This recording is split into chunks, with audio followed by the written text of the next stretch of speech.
Hi ವೀಕ್ಷಕರೇ, ಎಲ್ಲರಿಗೂ ನಮಸ್ಕಾರ. ಗೃಹಲಕ್ಷ್ಮಿ ಯೋಜನೆಯ 12ನೇ ಕಂತಿನ ಹಣಕ್ಕಾಗಿ ಸಾಕಷ್ಟು ಫಲಾನುಭವಿಗಳು ಪ್ರತಿನಿತ್ಯವೂ ಕೂಡ ವೆಯ್ಟ್ ಮಾಡ್ತಾ ಇದ್ದೀರಾ. ಸರ್ಕಾರದಿಂದ ಇಂದು ನಮ್ಮ ಬ್ಯಾಂಕ್ ಖಾತೆಗೆ ಹಣ ಬರ್ಬೋದು ಅಥವಾ ನಾಳೆ ಬರ್ಬೋದು ಅಂತ ಪ್ರತಿನಿತ್ಯವೂ ನೀವು ವೆಯ್ಟ್ ಮಾಡ್ತಾ ಇದ್ರು. ನಿಮ್ಮ ಬ್ಯಾಂಕ್ ಖಾತೆಗೆ ಇನ್ನೂ ಸಹ ಹಣ ಬಂದಿಲ್ಲ ಅಂತ ತುಂಬ ಜನ ಕಮೆಂಟಲ್ಲಿ ಹೇಳ್ತಾ ಇದ್ದೀರಾ. ಇಂತಹ ಪ್ರತಿಯೊಂದು ಫಲಾನುಭವಿಗಳಿಗೆ ಸರ್ಕಾರದಿಂದ ಗೃಹಲಕ್ಷ್ಮಿ ಯೋಜನೆಯ 12ನೇ ಕಂತಿನ ಹಣ ನೇರವಾಗಿ ನಿಮ್ಮ ಬ್ಯಾಂಕ್ ಖಾತೆಗೆ ಜಮಾ ಆಗ್ತಾ ಇದೆ.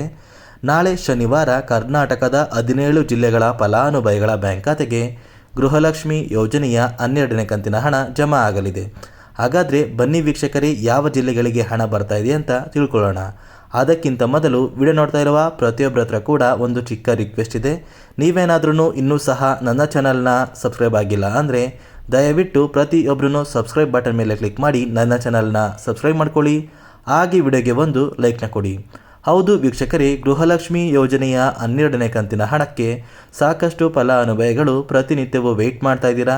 ಸರ್ಕಾರದಿಂದ ಯಾವುದೇ ರೀತಿಯ ಒಂದು ಹಣ ನಿಮ್ಮ ಬ್ಯಾಂಕ್ ಖಾತೆಗೆ ಬಂದಿಲ್ಲ. ಹಾಗಾದರೆ ಯಾವ ಕಾರಣಕ್ಕೆ ನಿಮ್ಮ ಬ್ಯಾಂಕ್ ಖಾತೆಗೆ ಹಣ ಬಂದಿಲ್ಲ ಅಂತ ನೀವು ಕೇಳ್ಬೋದು. ಇಲ್ಲಿ ಸರ್ಕಾರ ಗೃಹಲಕ್ಷ್ಮಿ ಯೋಜನೆಯ 11ನೇ ಕಂತಿನ ಹಣನ 2 ತಿಂಗಳ ನಂತರ ಬಿಡುಗಡೆ ಮಾಡಿತು. ನಂತರ 12ನೇ ಕಂತಿನ ಹಣ ಫಲಾನುಭವಿಗಳ ಬ್ಯಾಂಕ್ ಖಾತೆಗೆ 1 ತಿಂಗಳು ಆದರೂ ಕೂಡ ಬಂದಿಲ್ಲ. ಹಾಗಾದರೆ ಸರ್ಕಾರ ಫಲಾನುಭವಿಗಳಿಗೆ ಏನಾದರೂ ಮೋಸ ಮಾಡ್ತಾ ಇದೆಯಾ ಅಥವಾ ಫಲಾನುಭವಿಗಳ ಬ್ಯಾಂಕ್ ಖಾತೆಗೆ ಹಣನ ಹಾಕ್ತೀವಿ ಅಂತ ಸರ್ಕಾರ ಸುಳ್ಳು ಮಾಹಿತಿನ ಕೊಡ್ತಾ ಇದೆಯಾ ಅಂತ ತುಂಬ ಫಲಾನುಭವಿಗಳಿಗೆ ಕೆಲವೊಂದು ಗೊಂದಲಗಳು ಇದೆ. ನೋಡಿ, ಸರ್ಕಾರದಿಂದ ಗೃಹಲಕ್ಷ್ಮಿ ಯೋಜನೆಯ 1 ತಿಂಗಳ ಹಣ ಪ್ರತಿಯೊಂದು ಫಲಾನುಭವಿಗಳ ಬ್ಯಾಂಕ್ ಖಾತೆಗೆ ಬರಬೇಕು ಅಂದರೆ ಸುಮಾರು 2400 ಕೋಟಿಯಷ್ಟು ಹಣ ಬೇಕಾಗುತ್ತೆ. ಈಗಾಗಲೇ ಹಣಕಾಸು ಇಲಾಖೆಗೆ ಸರ್ಕಾರದಿಂದ ಒಂದು ಮನವಿ ಪತ್ರ ಕೂಡ ಸಲ್ಲಿಸಿದ್ದಾರೆ. ಅಂದರೆ ಫಲಾನುಭವಿಗಳ ಬ್ಯಾಂಕ್ ಖಾತೆಗೆ ಗೃಹಲಕ್ಷ್ಮಿ ಯೋಜನೆಯ 12 ಮತ್ತು 13ನೇ ಕಂತಿನ ಹಣನ ಆದಷ್ಟು ಬೇಗ ಫಲಾನುಭವಿಗಳಿಗೆ ಜಮಾ ಮಾಡುವುದಾಗಿ CM ಸಿದ್ದರಾಮಯ್ಯ ಅವರ ಕಡೆಯಿಂದ ಒಂದು ಪತ್ರವನ್ನು ಸಲ್ಲಿಸಿದ್ದಾರೆ. ಇಲ್ಲಿ ಕರ್ನಾಟಕದ 17 ಜಿಲ್ಲೆಗಳ ಫಲಾನುಭವಿಗಳ ಬ್ಯಾಂಕ್ ಖಾತೆಗೆ ಸರ್ಕಾರದಿಂದ ಗೃಹಲಕ್ಷ್ಮಿ ಯೋಜನೆಯ 12ನೇ ಕಂತಿನ ಹಣ ಜಮಾ ಆಗಲಿದೆ. ಜೊತೆಗೆ 13ನೇ ಕಂತಿನ ಹಣ ಕೂಡ ಫಲಾನುಭವಿಗಳ ಬ್ಯಾಂಕ್ ಖಾತೆಗೆ ಜಮಾ ಆಗಲಿದೆ. ಇಲ್ಲಿ ಆ 17 ಜಿಲ್ಲೆಗಳ ಹೆಸರು ಏನು ಅಂದರೆ, ಮೊದಲಿಗೆ ಬೆಂಗಳೂರು ನಗರ, ಬೆಂಗಳೂರು ಗ್ರಾಮಾಂತರ, ರಾಮನಗರ, ಚಿಕ್ಕಬಳ್ಳಾಪುರ, ಚಿತ್ರದುರ್ಗ, ದಾವಣಗೆರೆ, ಕೋಲಾರ, ಶಿವಮೊಗ್ಗ, ತುಮಕೂರು, ಚಾಮರಾಜನಗರ, ಚಿಕ್ಕಮಗಳೂರು, ದಕ್ಷಿಣ ಕನ್ನಡ, ಹಾಸನ, ಕೊಡಗು, ಮಂಡ್ಯ, ಮೈಸೂರು, ಉಡುಪಿ, ಬಳ್ಳಾರಿ, ಬೀದರ್, ಕಲಬುರಗಿ ಮತ್ತು ಕೊಪ್ಪಳ ಈ ಜಿಲ್ಲೆಗಳಿಗೆ ಮೊದಲ ಹಂತದಲ್ಲಿ ಗೃಹಲಕ್ಷ್ಮಿ ಯೋಜನೆಯ 12 ಮತ್ತು 13ನೇ ಕಂತಿನ ಹಣ ಜಮಾ ಆಗಲಿದೆ. ಅದೇ ರೀತಿ ಸರ್ಕಾರದಿಂದ ಗೃಹಲಕ್ಷ್ಮಿ ಯೋಜನೆಯ ಪ್ರತಿಯೊಂದು ಫಲಾನುಭವಿಗಳಿಗೆ ಒಂದು ಮುಖ್ಯವಾದ ಹೊಸ ಅಪ್ಡೇಟ್ನ ಕೊಟ್ಟಿದ್ದಾರೆ. ಇಲ್ಲಿ ಗೃಹಲಕ್ಷ್ಮಿ ಯೋಜನೆಯ ಹಣ ಏನಿದೆ ಆ ಒಂದು ಹಣ SC ಮತ್ತು ST ವರ್ಗದ ಪ್ರತಿಯೊಂದು ಫಲಾನುಭವಿಗಳ ಬ್ಯಾಂಕ್ ಖಾತೆಗೆ ಜಮಾ ಆಗೋದು ಮೊದಲ ಆದ್ಯತೆ ಆಗಿರುತ್ತೆ.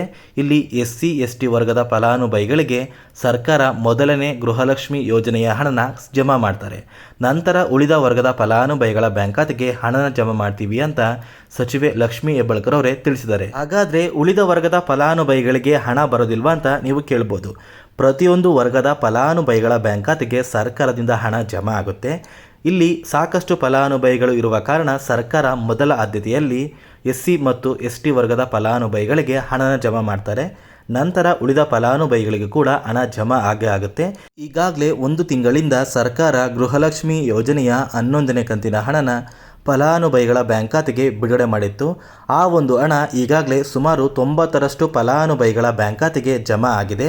ಕೆಲವೊಂದು ಫಲಾನುಭವಿಗಳು ಇನ್ನೂ ಕೂಡ 11ನೇ ಕಂತಿನ ಹಣನ ಪಡ್ಕೋತಾ ಇದ್ದೀರಾ. ನಿಮ್ಮ ಬ್ಯಾಂಕ್ ಖಾತೆಗೆ 11ನೇ ಕಂತಿನ ಹಣ ಬಂದ ನಂತರ ಪ್ರತಿಯೊಂದು ಫಲಾನುಭವಿಗಳಿಗೂ ಒಟ್ಟು 4,000 ಹಣ ಅಂದರೆ 12 ಮತ್ತು 13ನೇ ಕಂತಿನ ಹಣನ ನೇರವಾಗಿ ನಿಮ್ಮ ಬ್ಯಾಂಕ್ ಖಾತೆಗೆ ಜಮಾ ಮಾಡ್ತಾರೆ. ಇಲ್ಲಿ ಪ್ರತಿಯೊಂದು ಫಲಾನುಭವಿಗಳು ಹಣನ ಪಡ್ಕೋತೀರಾ. ಸಾಕಷ್ಟು ಫಲಾನುಭವಿಗಳು ಈ ಹಿಂದೆ ಗೃಹಲಕ್ಷ್ಮಿ ಯೋಜನೆಯ ಎಲ್ಲ ಕಂತಿನ ಹಣನ ಪಡ್ಕೊಂಡಿದ್ದೀರಾ. ಅಂದರೆ 11 ಕಂತಿನ ಹಣ ಬಂದಿದೆ. ಇಂತಹ ಫಲಾನುಭವಿಗಳು 12ನೇ ಕಂತಿನ ಹಣಕ್ಕಾಗಿ ಪ್ರತಿನಿತ್ಯವೂ ಕೂಡ ಬ್ಯಾಂಕಿಗೆ ಹೋಗ್ತಾ ಇದ್ದೀರಾ ಮತ್ತು ನಿಮ್ಮ ಬ್ಯಾಂಕ್ ಖಾತೆಯ ಒಂದು ಸ್ಟೇಟ್ಮೆಂಟ್ನ ಕೂಡ ಚೆಕ್ ಮಾಡ್ತಾ ಇದ್ದೀರಾ. ಆದರೂ ನಮ್ಮ ಬ್ಯಾಂಕ್ ಖಾತೆಗೆ ಹಣ ಬಂದಿಲ್ಲ ಅಂತ ತುಂಬ ಜನ ಹೇಳ್ತಾ ಇದ್ದೀರಾ.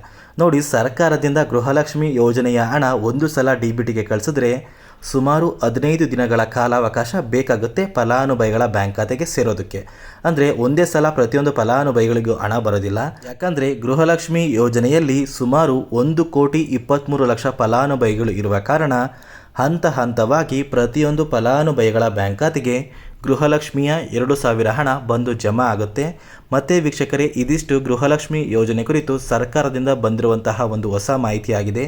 ದಯವಿಟ್ಟು ಪ್ರತಿಯೊಬ್ಬರೂ ನನ್ನ ಚಾನಲ್ನ ಸಬ್ಸ್ಕ್ರೈಬ್ ಮಾಡ್ಕೊಳ್ಳಿ. ಹಾಗೆ ವಿಡಿಯೋಗೆ ಒಂದು ಲೈಕ್ನ ಕೊಟ್ಟು ನಿಮ್ಮ ಸ್ನೇಹಿತರಿಗೆ ಈ ಒಂದು ವಿಡಿಯೋನ ಶೇರ್ ಮಾಡಿ.